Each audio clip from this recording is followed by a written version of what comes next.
I'm living in a village of 500 people in northern Alaska. Before this, I was in Boston. And then I fell in love with a native Alaskan man. And now I'm in a 12-foot by 12-foot ancient log cabin without running water. We are miles north of the Arctic Circle, off the road system on the banks of the Yukon River. It is epically beautiful. It's also so much hard work just to live here, chopping wood, hauling water, constantly preparing for winter. I'm 21 years old, and I have never had to test my strength like this before. Secretly, I'm afraid any second it's going to be obvious that I am not strong enough to be here. I'm worried. So are my friends and family. I'm due for a visit, and I want to show them that I'm okay. My cousin is getting married, so I plan a trip down to California to see the wedding. I'll get to visit with my best friends and see my whole family at the wedding. To get to the airport in Fairbanks, I could take a 2-hour bush plane flight.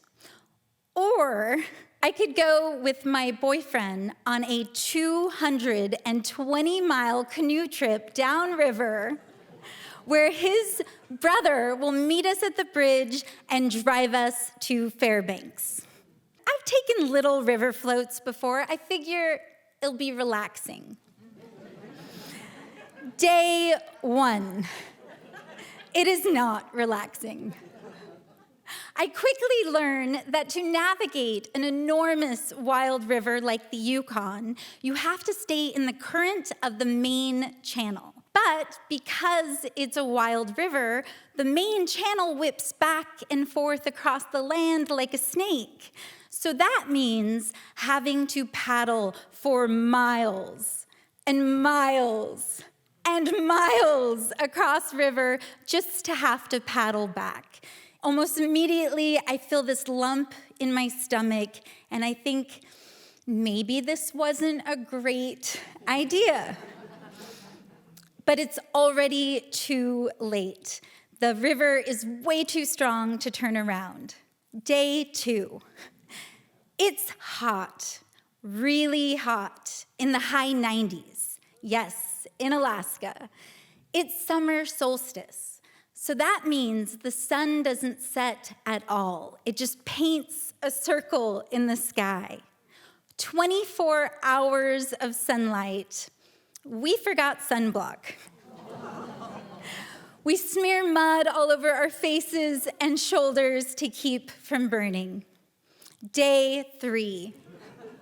We haven't seen another human since we left the village. It's as remote as it is pristine, like a private tour through National Geographic.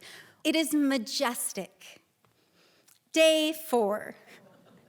The plan is to arrive to the little village near the bridge so that we can meet his brother the next morning.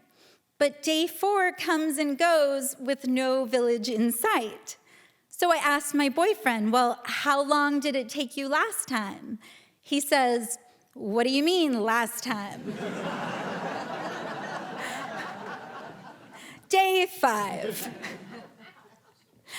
I'm supposed to be on a flight to California tonight.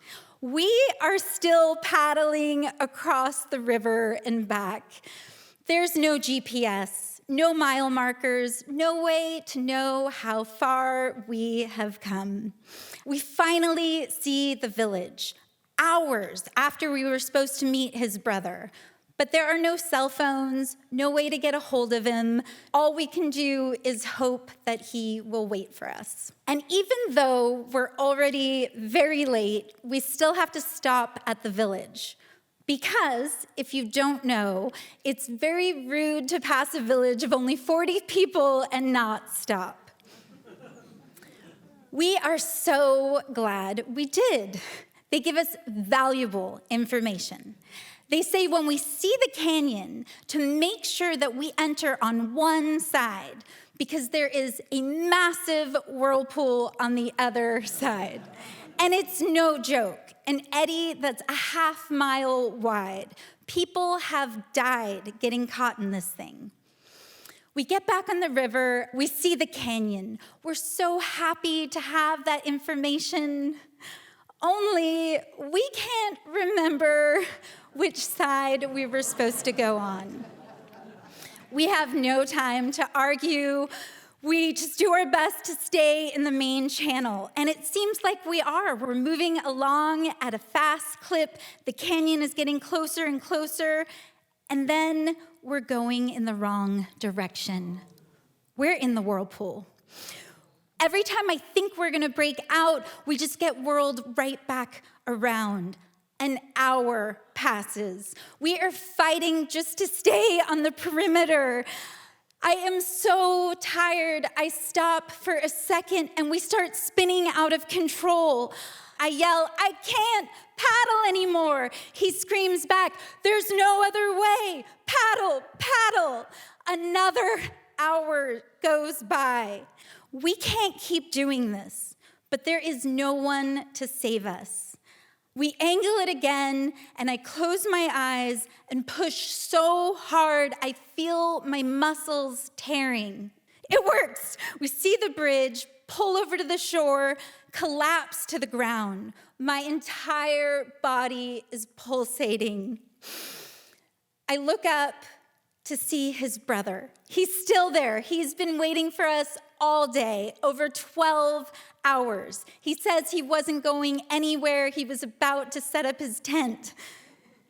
We check the time. My flight is boarding in 3 hours. We are 3.5 hours from the airport. He says, "I can do it." He drives like a bat out of hell. We get there. I run to my gate as the doors are closing, stumble onto the plane, and every single person looks at me. I have been canoeing and camping for 5 days straight. There was no time for a shower. When I get to California, I still have mud on my face. I had wanted to show my friends and family that I'm okay, and instead, I have more muscles than I've ever had before in my entire life. For the entire trip, I have these ridiculously swollen Popeye forearms. After I get back to the village, I fly this time. I have a new respect for how remote it is, for the power of the Yukon River, the importance of writing things down, and I no longer question my own strength, because you can't know if you're strong enough to do something until after you do it. And after 5 winters living in northern Alaska, I know I'm strong enough for anything. Thank you.